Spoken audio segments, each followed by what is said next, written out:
Hey, how's it going? We'll go over a few things with you. Uh, I was a victim of abuse growing up, and I wanted to kind of make a video to try to help people with self-defense. I think the best approach is really just to inflict as much damage as you can and get out of the situation. So I'll go over a few things real fast. If you're a victim of domestic violence, you need to get out. Don't no contact, zero contact with that person, and you need to get an EPO order and stick with it. Call the police and use the door as a barrier. Don't let them in. Never let the person in. I'm doing this for a friend of mine that was recently abused pretty badly, so it kind of angers me, but it seems to be getting worse. It's the worst thing. I've noticed that the violence is getting more and worse. So the first thing we'll go over is probably body language and stance. When you're approached by someone who's going to harm you, you immediately want to turn your body in this direction. I'm less of a target. I'm 75% less of a target if I face this direction. If I angle you off. It's called angling you off. So I want to turn to an angle every time. Anytime I feel threatened, whether I know it's a threat or not, I'll turn, angle myself, and I'll point one foot, my lead foot, towards the subject. Like so. I'm going to take a wide stance and use that back foot in case you go to get knocked down and be struck. You'll have your footing without you. You won't fall down. The goal is to not fall down. That's the best scenario. If you get on the ground, it becomes a lot more difficult to defend yourself, but it can be done. Another thing is with choking. If you're being choked, that is a direct threat to your life.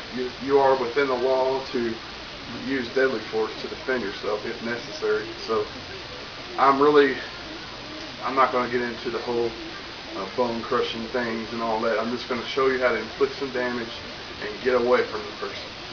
You want to get away. You don't want to stand toe to toe with no guy that's on my side. It's not going to work out. It's not going to be good. So don't even try to do that. Don't put yourself there. But if your kids are in danger and you're in danger, and say if you're being choked, you have no choice. So you must defend yourself, and you need to go and learn things. So books are good, but you need to go and take lessons one-on-one, and watch videos like these. It's good on like YouTube. But nothing will replace hand-to-hand. Nothing will replace physical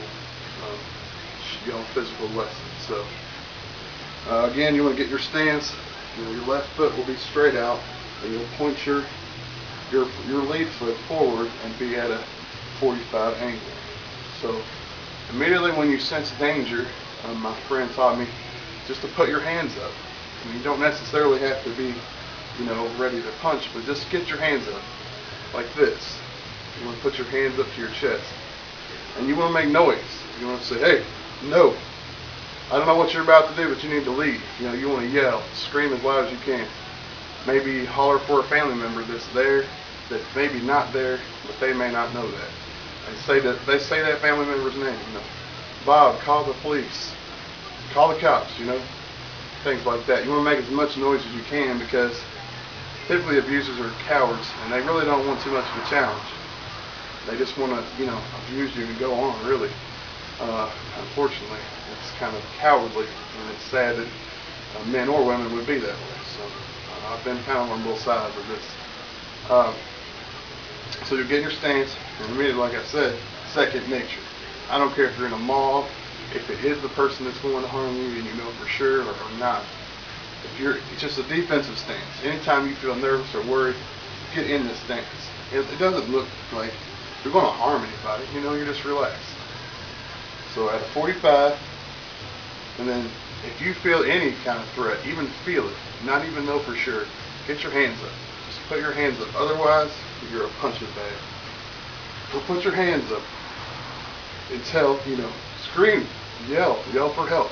Call 911. I don't know who you are. I don't know who this guy is. Somebody call the police. Things like that. You want to make a lot of noise. So put your hands up. So if someone starts to engage, come towards you, then things will change a little bit. But you want to stay in your ground. You don't want to move from that position too much.